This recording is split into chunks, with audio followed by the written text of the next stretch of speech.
Hello class, I just want to talk to you a little bit about how you would send me or anyone else your projects. So if you're going to compile this down into a game, you have build settings and build and run, which is one option to actually make the finished game. Now we have the exports we've looked at before. So we're saving our file, right? And that's one way that saves an actual file, but keep in mind this is a whole project.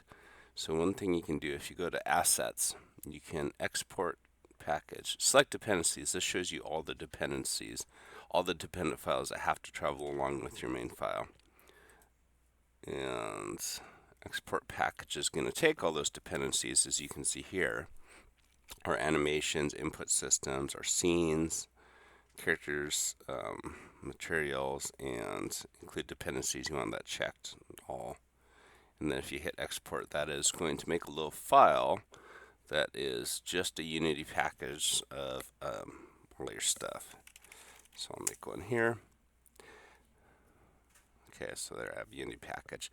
Now, as far as the file itself, another way to do this and make sure that things show up accurately is that you can find the file. So if I go to File and Save As, I'll see where it's going to. So up here it's going to Josh Wise and Users, My Project Asset. So if I actually go right here, I can click on that My Project, right? And so grabbing this whole folder is another way I want you to do it because this has all the stuff inside it, right?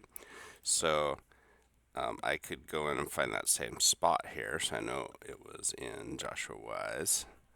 And then usually you can see it in your quick access, or if you have recents at the top, you might see it there. Here we have assets, so let's check in there. That might be a spot.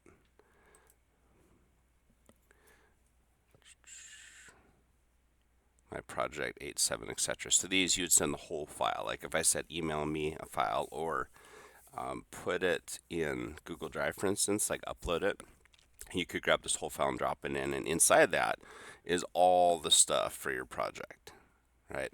So when I have you send this to me, just be on the safe side, I'm going to have you send me both of these, and then you can make sure that between both types of files I get what I need. Thank you.